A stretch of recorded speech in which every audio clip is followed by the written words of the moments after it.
राज्यसभा चुनाव के लिए बिहार में अभी तक नामों का ऐलान किसी भी गठबंधन ने नहीं किया। सिर्फ चर्चाओं में ही संभावित उम्मीदवारों के नाम तैर रहे। नामांकन की आखिरी तारीख 5 मार्च है। 4 मार्च को होली है। ऐसे में संभावना है कि नामांकन के आखिरी दिन ही उम्मीदवारों के नाम का आधिकारिक रूप से सार्वजनिक हो। वैसे दोनों गठबंधनों में कई नामों पर चर्चा चल रही है। एनडीए के खाते में स्पष्ट रूप से 4 सीटें जाती दिखाई पड़ रही है, लेकिन 5वीं सीट पर भी कब्जा की एनडीए तैयारी कर रहा है। 5वीं सीट के लिए महागठबंधन ने 6ठा उम्मीदवार उतारने का फैसला किया है। महागठबंधन के पास भी बहुमत का आंकड़ा नहीं है, इसलिए उसके महज 35 एमएलए ही हैं। जीत के लिए 41 का आंकड़ा जरूरी है। बिहार में महागठबंधन को नेतृत्व करने वाले राजद के राष्ट्रीय अध्यक्ष लालू प्रसाद यादव 41 में कम पड़ रहे 6 विधायकों के बंदोबस्त में लग चुके हैं। इसके लिए महागठबंधन की तैयारी एआईएमआईएम के 5 विधायक और बहुजन समाज पार्टी के 1 विधायक से लालू यादव बातचीत कर रहे हैं। महागठबंधन में सर्वाधिक 25 विधायक राजद के हैं, तो वही नेतृत्वकर्ता दल है। इसलिए 5वीं सीट के लिए महागठबंधन में उसकी ही दावेदारी है।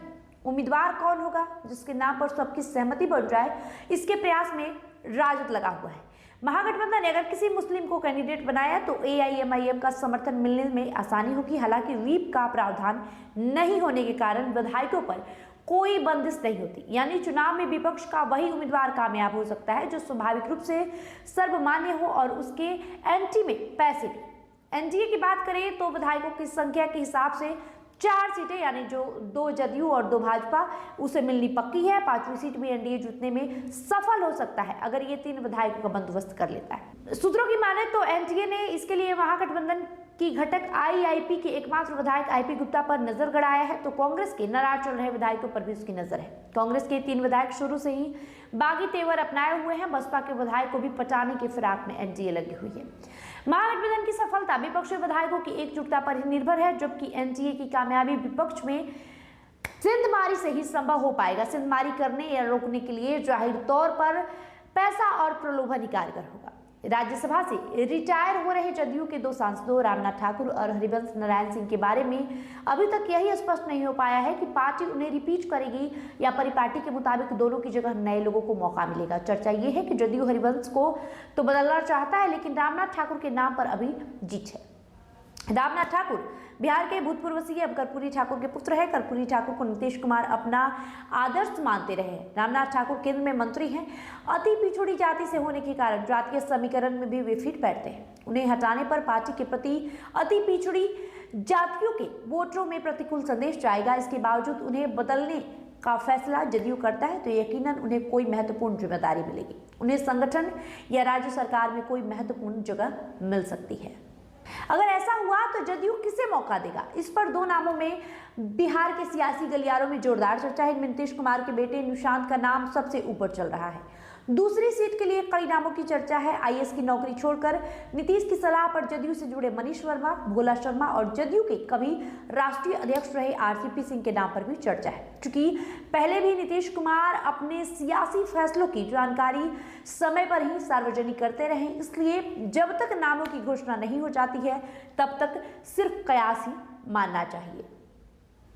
वही भाजपा के बारे में तो कोई अनुमान लगाना ही मुश्किल है। पिछली बार जब राज्यसभा की 2 सीटें खाली हुई तो तमाम कयासों को ध्वस्त करते हुए भाजपा ने आरएलएम चीफ उपेंद्र कुशवाहा और मनन मिश्रा को भेज दिया। इस बार पवन सिंह का नाम सर्वाधिक चर्चा में है। राष्ट्रीय अध्यक्ष नितिन नवीन का भी नाम बड़ी तेजी से उछला था, लेकिन अब उनकी चर्चा कमजोर पड़ गई है। यानी भाजपा के दूसरे उम्मीदवार का नाम अभी अचर्चित है। माना जा रहा है कि पिछली बार की तरह ही भाजपा अपने फैसले से सबको चौंका देगी।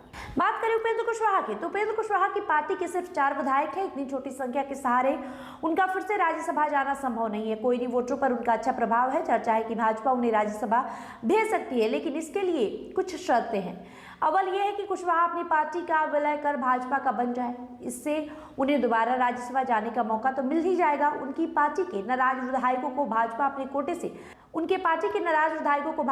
कोटे से मंत्रिमंडल में एकोमोडेट कर सकती है। भाजपा को इसका प्रत्यक्ष लाभ ये होगा कि बिहार में उसके विधायकों की संख्या 89 से बढ़कर 93 हो जाएगी और राज्यसभा में उसके सांसदों की संख्या भी बढ़ जाएगी।